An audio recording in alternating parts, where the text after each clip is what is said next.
नमस्कार, बहुत स्वागत है आपका। प्रदेश का प्रश्न देख रहे हैं आप, आपके साथ मैं हूं आसिफ शेख।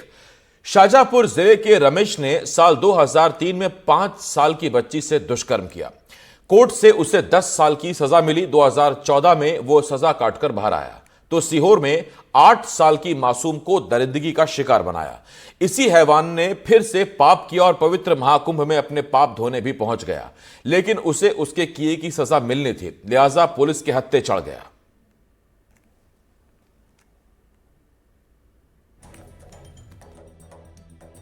तो 5 सवाल हैं जो गंभीर सवाल हैं। कानून तोड़ने वाले को कानून की कमियों की वजह से छूट मिल जाती है क्या? ऐसे साइको किलर हमारे समाज में रहने चाहिए क्या? ऐसे दुर्भावना से भरे लोग हमारे समाज में होने चाहिए क्या? ये तमाम सवाल हैं जिन पर आज हम चर्चा करेंगे।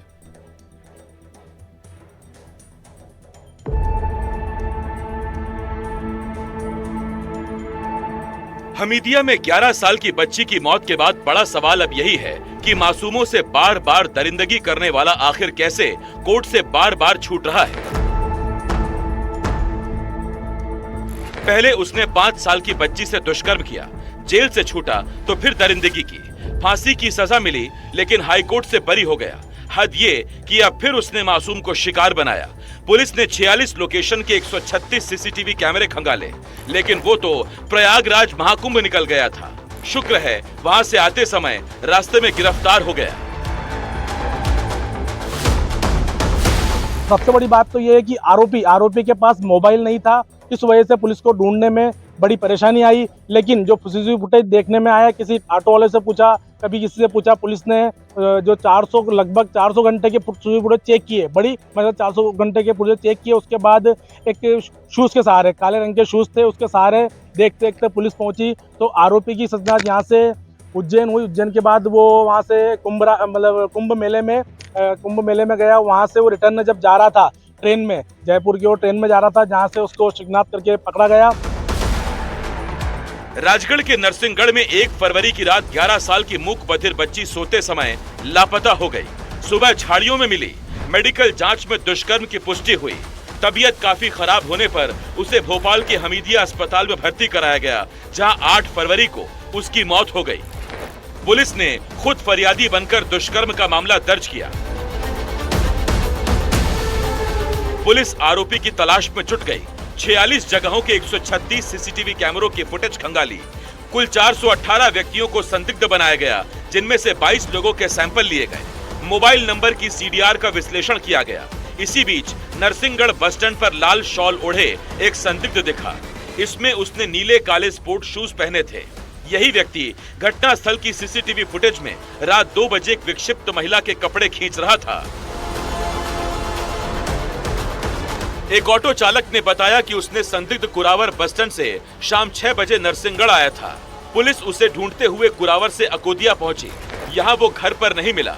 जांच में पता चला कि आरोपी वारदात के बाद महाकुंभ स्नान के लिए प्रयागराज गया है। पुलिस वहीं पहुंची, उसे कैमरे की मदद से ट्रेस किया। इसी दौरान जब आरोपी जयपुर के लिए ट्रेन में सवार हुआ तो उसे रास्ते से हिरासत में ले लिया गया। इस काम के लिए राजगढ़ एसपी ने पुलिस की 16 टीमें बनाई, जिनमें 9 थाना प्रभारी सहित 75 लोग थे। आरोपी को पकड़ने के लिए 17 रेलवे स्टेशंस पर पुलिस ने चेकिंग की। लगातार पुलिस टीम इससे बारी बारी से पूछताछ कर रही है और सभी जो एसआईटी के सदस्य हैं, मुझे लगता है कि इसमें हमने इस मामले की गंभीरता को देखते हुए पहले ही एसआईटी बनाई थी। उसके सदस्य हर टेक्निकल एंगल पे इससे बातचीत कर रहे हैं, पूछताछ कर रहे हैं और जो एविडेंसेस मिल रहे हैं उसका प्रयास रहेगा हमारा कि उन एविडेंसेस को एक बार तस्दीक किया जाए, वेरीफाई किया जाए। इसी के साथ जिस प्रकार का इसका मोडस है, पिछले अगर 3 अपराधों को देखें तो 10, 11, 12 साल की बच्चियों को साथ इस प्रकार की ये घटना करता है, तो हम लोग इसके डीएनए प्रोफाइल क्रिएट करके एफएसएल जो लैब है वहाँ पर जनरेट भी कराएंगे और क्रॉस मैचिंग की कोशिश करेंगे। यदि ऐसी कोई अनसुलझे प्रकरण किसी अन्य प्रदेश में हो या अन्य देश में, अपने जिले में ही हो या अन्य जिलों में हो मध्य प्रदेश के, जहाँ पर भी ऐसे कोई स्पर्मेटोजोआ प्रोफाइल्स मिले हों या मेल प्रोफाइल्स मिले हों परंतु वो आज तक शिनाख्त भी नहीं हो पाई हो, मुझे लगता है कि ये भी एक हमारा प्रयास रहेगा कि इस तरह की क्रॉस रेफरेंसिंग भी हम लोग करेंगे। रमेश सिंह फिर से पुलिस की गिरफ्त में है। यकीनन राजगढ़ पुलिस और उनकी मदद करने वाले तमाम लोगों को सैल्यूट है, लेकिन एक ऐसा अपराधी कानून से बचता रहा, उसकी आंखों में धूल झोंकता रहा, यही सबसे बड़ी चिंता की बात है। राजगढ़ से एनडीटीवी के लिए मनीष राठौर की रिपोर्ट।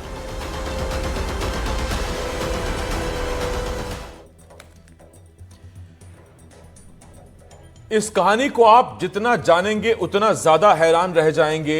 बच्ची गायब हुई, माता पिता डर के मारे कहिए, लोक लिहाज कहिए, शर्म कहिए, सामने नहीं आ रहे थे, लेकिन तब सामने आए।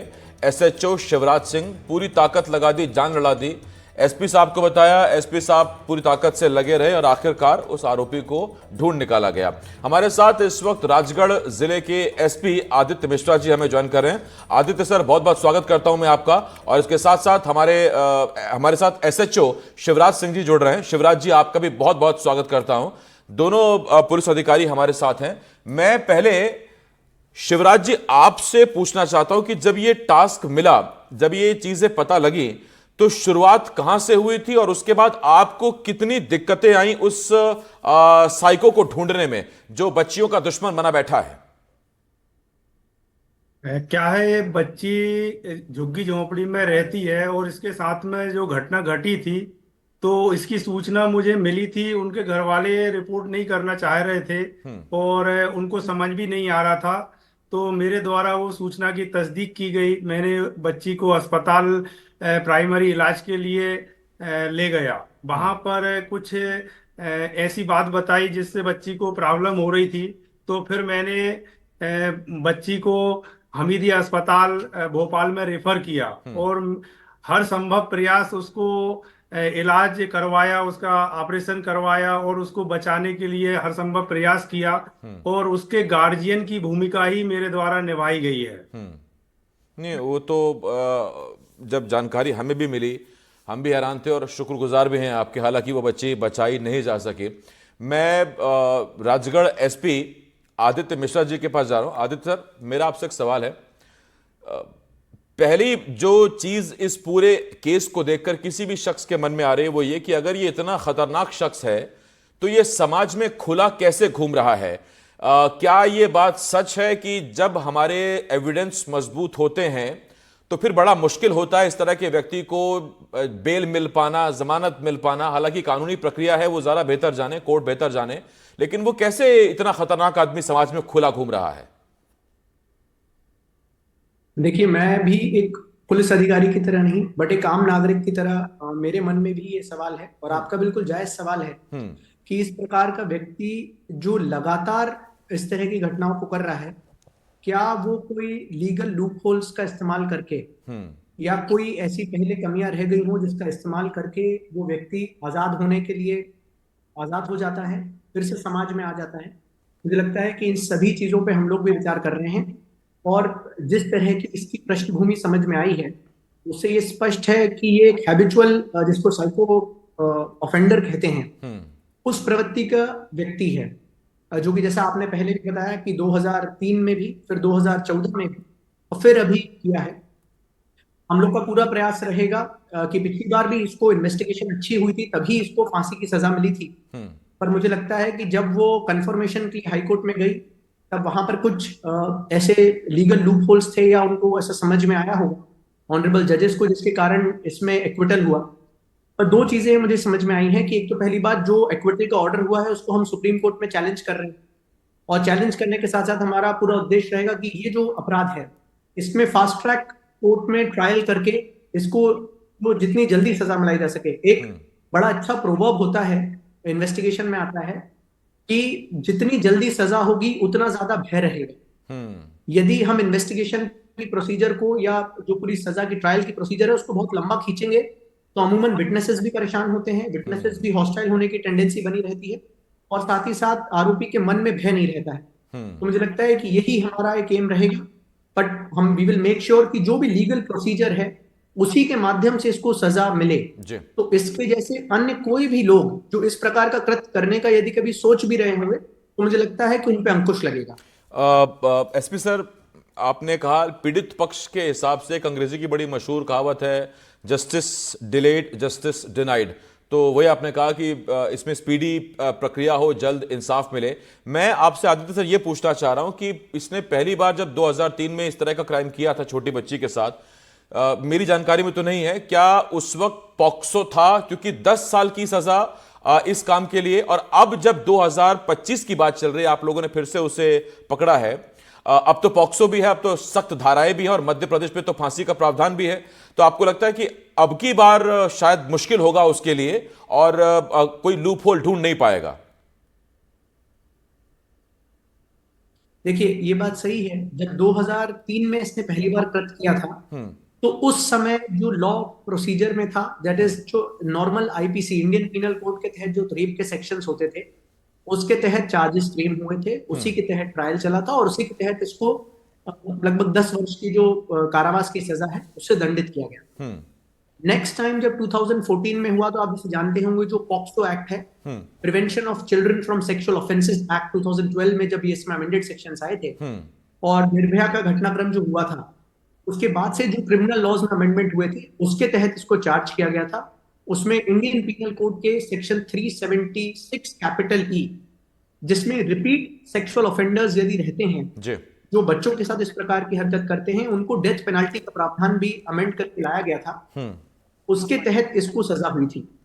परंतु सुप्रीम कोर्ट और विभिन्न गाइडलाइंस के अनुसार जो भी डेथ पेनल्टी की सजा होती है, वो बाय लॉ रेफरेंस के माध्यम से कंफर्मेशन के लिए हाईकोर्ट पे जाती है। और उसी रेफरेंस के माध्यम से जब ये हाईकोर्ट में कॉन्फर्मेशन के लिए गई थी, तो वहां कॉन्फर्मेशन ना होते हुए उसमें एक्विटल हुआ। तो मुझे लगता है कि उस समय के जब 2003 में था, तो जो लॉज थे उसमें जो हार्शेस्ट पनिशमेंट पॉसिबल था वो दिया गया था। 2014 में जब एक्ट हुआ था और जिसके बाद इसको सजा मिली थी, उस समय के लीगल प्रोसीजर के हिसाब से दिया गया था। परंतु मुझे लगता है कि अब हमारे पास बीएनएस के कई अमेंडेड प्रावधान हैं, जिसमें कई बार एक जो बड़ी समस्या हम लोग फेस करते हैं इन्वेस्टिगेशन में, विटनेसेस के हॉस्टाइल होने का, खासकर जिनको हम लोग विटनेस कहते हैं किसी भी चीज के सीजर का, उसके लिए वीडियो रिकॉर्डिंग का प्रावधान दिया गया है बीएनएस के माध्यम से, और जो भी इलेक्ट्रॉनिक एविडेंस है उनको प्राइमा फेसी एक्सेप्टेबल माना गया है। तो मुझे लगता है कि these BNS sections will come a long way in helping us to make sure कि जो कन्विक्शन हो रहा है, उम्मीद यही करते हैं एसपी साहब। एक सवाल जरा जो मेरे मन में है वो ये इस वक्त, शिवराज जी, आप मुझे ये बताइए कि जो बच्ची के परिजन थे, क्या उन्हें इस बारे में जानकारी नहीं थी कि वो बच रहे थे कि कौन इसके खिलाफ शिकायत करे, पुलिस में कौन जाए, इंसाफ मिलेगा कि नहीं मिलेगा? क्योंकि बच्ची मानसिक रूप से विक्षिप्त थी, उसने तो वो तो नहीं बता पाई होगी घर वालों को। तो बच्ची के परिजन अनजान थे या वो बच रहे थे इन चीजों से? बच्ची के परिजन से जब मैं पहली बार मिला, तो उनकी जो अम्मा थी वो करीब 80 साल की उम्र थी, और उनसे मैंने पूछा था कि बच्ची के साथ में क्या प्रॉब्लम हो रही है, तो उनने बताया कोई जानवर ने कुछ काट माट लिया है, ऐसा उनने बताया था। तो वो थोड़ा सा बचने का भी प्रयास कर रही थी, लेकिन मैंने उसको संज्ञान में लेके तत्काल उसको प्राइमरी इलाज करवाया। इस मामले में आपको लगता है कि सर ये लोक लाज वाला एक एंगल था शायद वही, या फिर भविष्य में आने वाली पूछताछ की परेशानी, कोर्ट कचहरी, उसका डर? आपको लगता है, क्या लगा आपको उस वक्त? थोड़ा से अज्ञानता का भी एक कारण रहा है, क्योंकि वो उतना वो भी नहीं समझ पाए थे कि क्या प्रॉब्लम हो रही है, क्योंकि बुजुर्ग परिवार था और झुग्गी झोंपड़ी में रहने वाला परिवार था, तो उनको समस्या समझ में भी सही तरीके से नहीं आई थी। जब आप लोग ढूंढ रहे थे आरोपी को, तो कैसे पता लगा कि आरोपी कहां कहां इस वक्त मूव कर रहा है? क्योंकि हमारे सहयोगी ने बताया कि वो तो मोबाइल भी नहीं रखता था, और मोबाइल से आप लोग लोकेशन ट्रेस करते हैं। तो जब मोबाइल ही नहीं है तो फिर आप कैसे ढूंढ पाए उसे? जो हमारा आरोपी जो है वो एक चीज जो क्रिमिनल इन्वेस्टिगेशन में रहती है कि आप जब इन्वेस्टिगेशन प्लान बनाते हैं तो उसको दो तरीके से सॉल्व किया जा सकता है। First is you start eliminating who are not the accused. First is the most important thing is कि जो अक्यूज नहीं है उनको एलिमिनेट करना स्टार्ट करें। और you start investigation from the vicinity from where the crime has happened. जहां पर क्राइम हुआ है उसके आसपास से आप शुरू करते हैं। तो जो घटनास्थल है उसके आसपास जो मंडी क्षेत्र था, पहले हमने वहां के जितने भी हम्माल हैं, वर्कर्स हैं, ड्राइवर्स हैं, क्लीनर्स हैं, जो उस क्षेत्र में मूवमेंट करते हैं, हमने उनको लिस्ट आउट किया।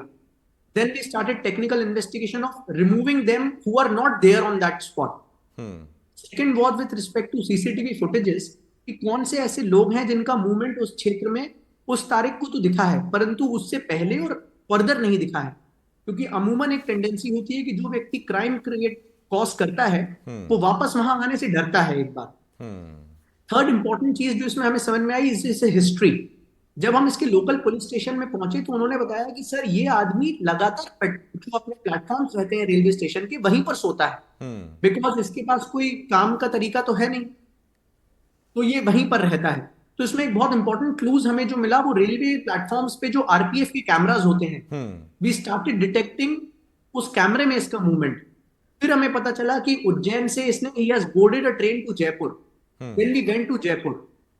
फिर जयपुर में जाके हमने जो फिर से वहां पर एक एआई टेक्नोलॉजी के कैमराज आए हैं जिसमें यदि आप किसी कोई व्यक्ति जो उनके आरपीएफ के प्लेटफॉर्म से मूव कर रहा है वहां पर उसका फोटो अपलोड कर देते हैं या वीडियो अपलोड कर देते हैं तो इवेंचुअली वो उसको ट्रैक करता रहता है कि कौन कौन से कैमराज में उसका मूवमेंट हुआ है। That helped us a lot. तो देन वी ट्रैक्ड कि on 12th of this month he has boarded a train to Prayagraj. Then we went to Prayagraj. फिर प्रयागराज में बिकॉज आप जानते हैं वहां पर बहुत ज्यादा भीड़ है, ही हैज यूज्ड एक वहां जो साथ में एक इसके पिलग्रिमेज में कर्नाटका से व्यक्ति आए थे उसका फोन यूज करके इसने अपने घर वालों को कांटेक्ट किया। तो हमने पहले उस कर्नाटका वाले व्यक्ति को ट्रैक डाउन किया एंड ही सेड कि हाँ समबडी हैज आस्क्ड मी, अब इतनी भीड़ रहती है साहब, एक व्यक्ति ने मुझसे पूछा कि हम मेरे को अपने घर पे बात करनी है, मुझे फोन दे दीजिए, और उसने उस फोन का इस्तेमाल किया। फिर हमने वापस इसको प्लेटफॉर्म पे जाके जब हमने इसके फुटेजेस ट्रैक करना शुरू किए then we were able to find out कि इसने मध्य प्रदेश के रूट में जो मूव कर रही है ट्रेन वहां वाले प्लेटफॉर्म से इसने ट्रेन बोर्ड की है। फिर हमने जितने भी प्लेटफॉर्म्स बीच में पड़ते हैं हमने गंज बासोदा, विदिशा, भोपाल, रानी कमलापति, जितने ये रेलवे स्टेशन हैं यहाँ पर लगातार पिछले 5 दिनों से हमारी टीम्स पदस्थ थी और हम लोग ट्रैक कर रहे थे जितनी भी ट्रेन प्रयागराज से आ रही थी हम लोग उनको उनके शेड्यूल के हिसाब से ट्रैक करते थे और सर्च करते थे and then eventually we found out कि ये कहां किस आउटर प्लेटफॉर्म से उतरा है and then we were able to track him down. तो कहां से पकड़ लिया गया इसे? बहुत बड़ा चैलेंज रहता है कि यार 140 करोड़ की जनता में एक ऐसे व्यक्ति को ढूंढना जो मोबाइल फोन यूज नहीं कर रहा है, पर मुझे लगता है कि अगर आप थोड़े थोड़े क्लूज को जोड़ते जाएं तो एक चेन ऑफ इंसिडेंट्स बन जाता है जिससे आपको हेल्प लेके आप उसको खोज सकते हैं। ये शिवराज जी मुझे ये बताइए कि ये जूतों का क्या चक्कर था, ये जूतों से कैसे धरा गया आरोपी?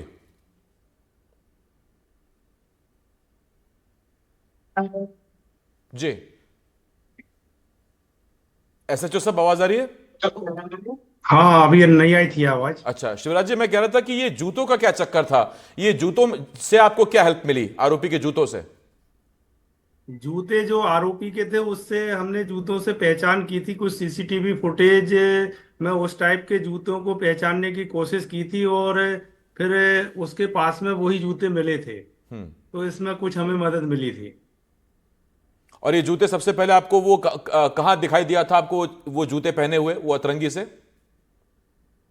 वो सीसीटीवी फुटेज के कैमरे में हमको जूते का प्रारूप दिखाई दिया था। ठीक शिवराज जी, मैं आपसे एक चीज जानना चाहता हूं, फिर मुझे आदित्य सर से एक सवाल पूछना है। कितनी मुश्किल होती है एक जांच अधिकारी के लिए, वो चाहे आदित्य सर हो या आप हो शिवराज सर, कि जब कोई प्रार्थी ही सामने नहीं आ रहा है, फरियादी ही सामने नहीं आ रहा है, आप देख भी रहे हैं कि हाँ कुछ गलत हुआ है किसी मासूम के साथ, मजलूम के साथ, परेशानी के साथ, लेकिन कोई शिकायत करने नहीं आ रहा है, लिखित मौखिक किसी भी तरह की नहीं, तब कितनी दिक्कत होती है?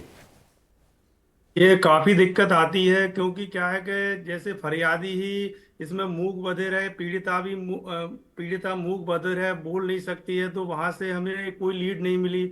उसका परिवार भी इस प्रवृत्ति का है, बुजुर्ग लोग है, वो स्टेटमेंट भी उतने अच्छे नहीं दे पाते हैं, तो इसमें हमें काफी समस्याओं का सामना करना पड़ा। और जैसा हमारे साहब ने बताया कि विवेचना के कई पार्ट रहते हैं, तो दूसरे पार्टों पे जाके हमें सफलता मिली। आदित्य सर, इसी मध्य प्रदेश में अगर हम बहुत पीछे जाएंगे तो कई घटनाएं सामने आएंगी, लेकिन बार बार मेरे मन में या मेरे जहन में जो तस्वीर आ रही है वो आ रही है उज्जैन की उन गलियों की तस्वीर जब एक मूक बधिर बच्ची आधे अधूरे कपड़े पहनकर इसी मध्य प्रदेश में मदद मांगती घूम रही थी। वो तस्वीरें आप भी आज तक आपके भी जहन से नहीं गई होंगी। उसके बाद अब ये मूक बधिर बच्ची का मामला सामने आया है। क्या सॉफ्ट टारगेट है ये वर्ग ऐसे साइको अपराधियों का, क्योंकि वो जानते हैं कि ये मानसिक रूप से विक्षिप्त होते हैं, चीजों को समझ नहीं पाते, बता नहीं पाते, शिकायत कहां करनी है वो जता नहीं पाते, और इसी वजह से सॉफ्ट टारगेट होते हैं और सबसे पहले यही शिकार बनते हैं। और फिर ये चुनौती आपके सामने भी होती है क्योंकि जो पीड़ित है वो गवाही नहीं दे पाता। आसिफ, आई थिंक आप बिल्कुल सही बोल रहे हैं कि अगर वल्नरेबिलिटी प्रोफाइल देखी जाए तो ऐसे बच्चों की जो शायद इंटेलेक्चुअल रूप से, फिजिकल रूप से अपने आप को प्रोटेक्ट नहीं कर पाएंगे, कुछ कह नहीं पाएंगे, ऐसे लोगों को क्रिमिनल्स भी जो होते हैं वो टारगेट करते हैं। और मुझे लगता है कि इसी घटनाक्रम के बाद से what we have started doing is हमने वल्नरेबिलिटी मैपिंग स्टार्ट की है, पर्टिकुलरली राजगढ़ में, बिकॉज आप जानते हैं बॉर्डरिंग एरिया है, इसमें राजस्थान का काफी बड़ा बॉर्डर एरिया लगता है। तो बहुत सारे ऐसे लोग हैं, राजस्थानी ट्राइब्स हैं, जो अपने कैमल्स को लेके या अपने जो उनके चरने वाले एनिमल्स होते हैं उनको लेके राजगढ़ तक आते हैं, फिर कुछ समय 3, 4, 5 महीने यहाँ पर रहेंगे, जो वैगाबाउंड्स होते हैं, जो कोई जगह जगह जाके मूवमेंट करते रहते हैं, ये हमेशा वल्नरेबिलिटी के उसमें रहते हैं। तो हमने एक ये चीज अभी ऑन स्यू मोटो स्टार्ट की है, जैसे जो ये लोहार समाज की थी, जो लोग लोहार पट्टी का काम करते हैं और लोहे की चीजें बनाते हैं, हमने इनका एक पूरा डिटेल्ड सर्वे कराया। तो based on our survey we were able to find out कि यहाँ पर इनके 386 मेल मेंबर्स हैं, अराउंड इसमें 203 फीमेल मेंबर्स हैं और अराउंड 91 चिल्ड्रन हैं। इन 91 चिल्ड्रन को भी हमने वल्नरेबिलिटी मैपिंग के हिसाब से हमने वल्नरेबिलिटी मैपिंग की है। एंड जैसा आप बता रहे थे कि आई थिंक सबसे इंपॉर्टेंट फैक्टर है कि अगर आप इनको एम्पावर करेंगे, इनको एजुकेट करेंगे, इनको मुख्य धारा से जोड़ने का प्रयास करेंगे, तो ये अपनी आवाज उठाने के लिए सक्षम रहेंगे। जो एक बहुत महत्वपूर्ण चीज जो इसमें हमें समझ में आई कि ऐसा नहीं है कि इनको समाज के व्यक्तियों को ये समझ में नहीं आ रहा था कि ये गलत बात हुई है, गलत कृत्य हुआ है, एक आपराधिक कृत्य हुआ है, परंतु इनकी सोशल बैकग्राउंड ऐसा है कि ये घबराते हैं, ये सामने आने से डरते हैं। इनको ऐसा लगता है कि कौन गवाही देगा, कौन सामने आएगा, हमसे पूछताछ होगी, हमसे सवाल पूछे जाएंगे, हमारे पैसे खर्च होंगे। तो इस सोशल बैकग्राउंड को हमें देखना चाहिए और इस माध्यम से मुझे लगता है कि हम लोगों को एक्स्ट्रा सेंसिटिव होकर इसमें आदित्य सर, ये अगर कुछ फेलियर है इस चीज को लेके, जैसा आपने भी कहा, तो ये सर फिर आपका भी फेलियर है, ये हमारा भी फेलियर है, ये समाज का भी फेलियर है कि हम इन लोगों को आज तक ये भरोसा नहीं दिला पाए कि पुलिस आपकी मदद के लिए है, प्रशासन आपकी मदद के लिए, और जब तक आप शिकायत नहीं करेंगे इंसाफ कहां से पाएंगे। ये हम सबकी थोड़ी सी इसमें दिक्कत है। मैं डॉक्टर विनय मिश्रा जी, मनोवैज्ञानिक हैं, हमारे साथ जुड़ रहे हैं, बहुत छोटे, मैं उनसे सवाल पूछना चाहूंगा। विनय मिश्रा सर, इतने साल हो गए देश को आजाद हुए, अगर हम एक आम आदमी में, जिस तरफ आदित्य सर इशारा कर रहे हैं, ये भरोसा अगर हम उस पर नहीं जता पा रहे हैं कि वो पुलिस के पास जाए, अपनी शिकायत रखे, उसे इंसाफ मिलेगा, तो फिर कैसे इंसाफ की धारणा पूरी होगी?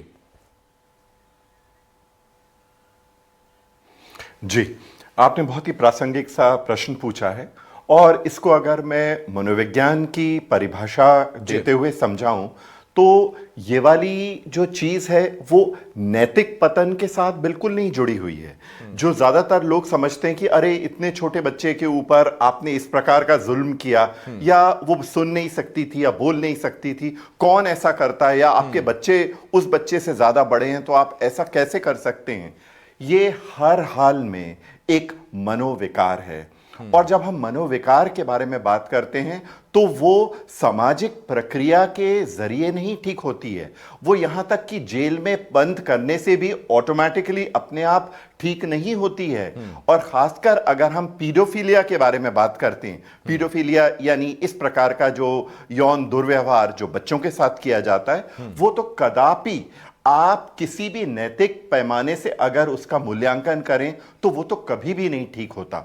आप स्वयं ही समझ सकते हैं कि पहली बार ऐसा करने के बाद जेल में रखा गया, दूसरी बार रखा गया, अगर वाकई ठीक होने वाला वो एक ऐसा रोग होता तो वो इतना समय एकांतवास में काटकर ठीक हो गया होता, लेकिन निकलते से ही फिर वैसे ही करना, यही चीज दर्शाती है कि ये एक मनोविकार है और इसका इलाज जो है वो बड़ा ही कठिन है। बहुत सारे जो रिसर्च हैं वो तो कहते हैं कि इसका इलाज संभव ही नहीं है, लेकिन कुछ रिसर्चेस ये भी कहती हैं कि कुछ पद्धतियां हैं जिसके जरिए इसको इलाज किया जाता है। लेकिन एक बात जरूर मैं आपको यहां पे कह दूं जी, कि एक जल्दी से सर, मासूम बच्चे की जिंदगी इस प्रकार के व्यक्ति के जेल में रहने से ज्यादा भारी है। वो बच्चे को प्रोटेक्ट करना हमारा कर्तव्य है, भले ही ये वाला व्यक्ति ताउम्र जीवन में क्यों जेल की चक्की जो है वो ना पीसे। ये इसी पर हम बात कर चुके हैं सर थोड़ी देर पहले कि अब कानून भी सख्त हैं, नियम भी सख्त हैं, तो उम्मीद करते हैं कि वो अपने किए की सजा पाएगा और इंसाफ मिलेगा उस बच्ची को जो हमारे बीच नहीं है। बाकी उस बच्ची के लिए शिवराज जी ने जो कुछ किया वो उसके लिए बहुत धन्यवाद कहते हैं। शिवराज जी, हम आपको हाथ जोड़कर आपका शुक्रिया अदा करते हैं, आप आगे आए उसके लिए। एसपी सर सैल्यूट है आपको, आपकी टीम ने बहुत मेहनत की उसे पकड़ने के लिए। और डॉक्टर विनय सर बहुत धन्यवाद आपका हमारे साथ जुड़ने के लिए। एक छोटे से ब्रेक रुकना होगा। आप तमाम मेहमानों का बहुत शुक्रिया। छोटा सा ब्रेक, जल्द लौट रहे हैं।